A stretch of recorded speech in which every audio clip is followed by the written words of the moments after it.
Bonjour, retrouvons nos amis Lou et Léna qui parlent de l'école. Dis-moi Léna, tu sais pourquoi les enfants doivent aller à l'école ? Aujourd'hui, je ne veux pas y aller. J'ai envie de rester jouer à la maison.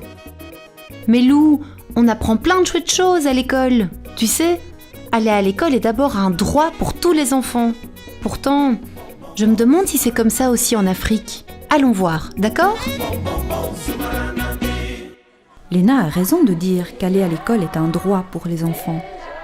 Ici par exemple, au Burkina Faso, un pays d'Afrique parmi les plus pauvres du monde, les enfants vont aussi à l'école, comme toi. L'école permet non seulement d'apprendre à lire, à écrire, à compter, mais aussi de se faire des amis. Tous les enfants du monde ont le droit d'apprendre, qu'ils soient filles ou garçons.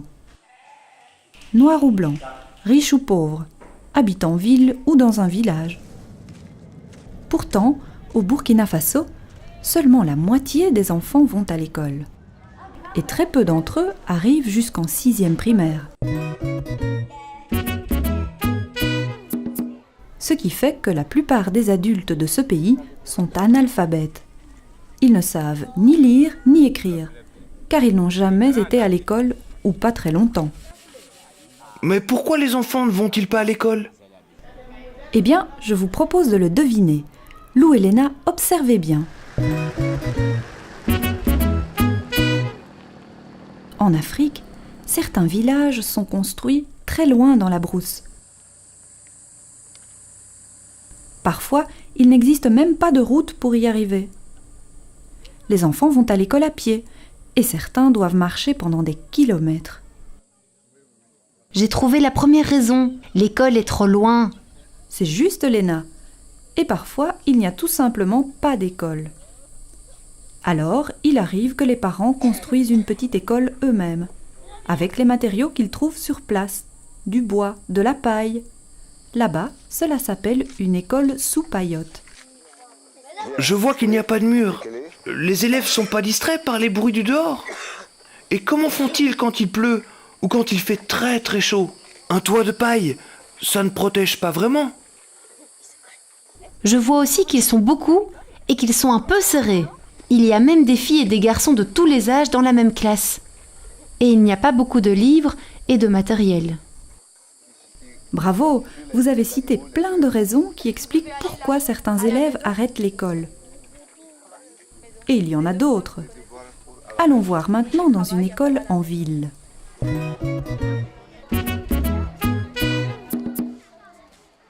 Oui, je vois qu'ils sont encore plus nombreux. Cela arrive souvent quand un pays n'a pas assez d'écoles.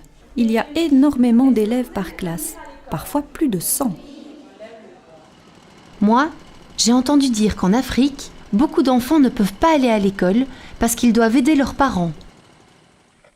C'est vrai, Léna. En Afrique, les enfants aident souvent leurs parents pour que la famille puisse vivre. Ils aident aux champs, vont chercher de l'eau ou du bois, gardent les animaux, aident à préparer le repas ou s'occupent de leurs petits frères et sœurs. En faisant cela, ils apprennent plein de choses utiles. Et ce n'est pas un problème. Sauf S'ils n'ont plus du tout le temps d'aller à l'école. Tu as tout compris, Lou. Aider à la maison ne peut pas empêcher les enfants d'aller à l'école. Y a-t-il encore d'autres raisons ? Ils ne vont peut-être pas à l'école parce que leurs parents sont trop pauvres. Oui, ou parfois, ils abandonnent l'école parce qu'ils ne comprennent rien, car la classe se donne en français. Mais eux parlent une langue africaine. Autre raison, comme ils sont nombreux, ils ne peuvent pas bien participer. Ils doivent se taire, écouter le maître et répéter ce qu'il dit.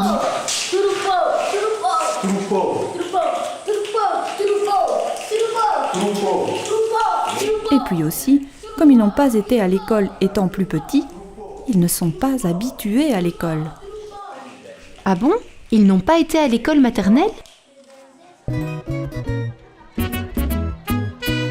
Non, Léna. Au Burkina Faso, il n'existe presque pas d'école maternelle.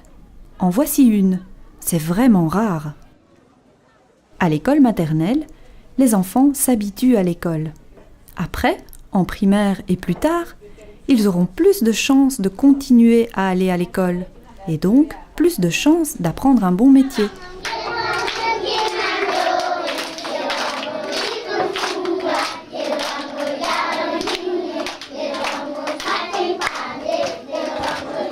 À l'école maternelle, les petits apprennent toutes sortes de choses. Ils apprennent des choses importantes pour la santé. Comment bien se laver les mains, par exemple. Ils apprennent à être ensemble et aussi à chanter tous ensemble.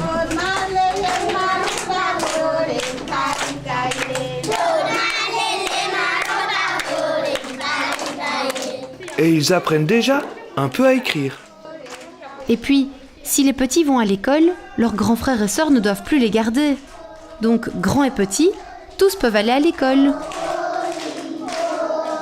Exact, Léna. Et savez-vous qui sont les institutrices maternelles ? Ce sont de jeunes mamans qui ont appris ce métier grâce à l'aide de plans. C'est chouette. Ces mamans savent que l'école est importante pour leurs enfants, même depuis tout petit. Oui, comme ces parents qui envoient tous leurs enfants à l'école, autant les filles que les garçons. Et ceux qui s'intéressent à ce que leurs enfants apprennent à l'école. Et ceux qui parlent de temps en temps avec le professeur. Ou bien ceux qui font partie de l'association des parents d'élèves, qui cherchent des solutions aux problèmes de l'école.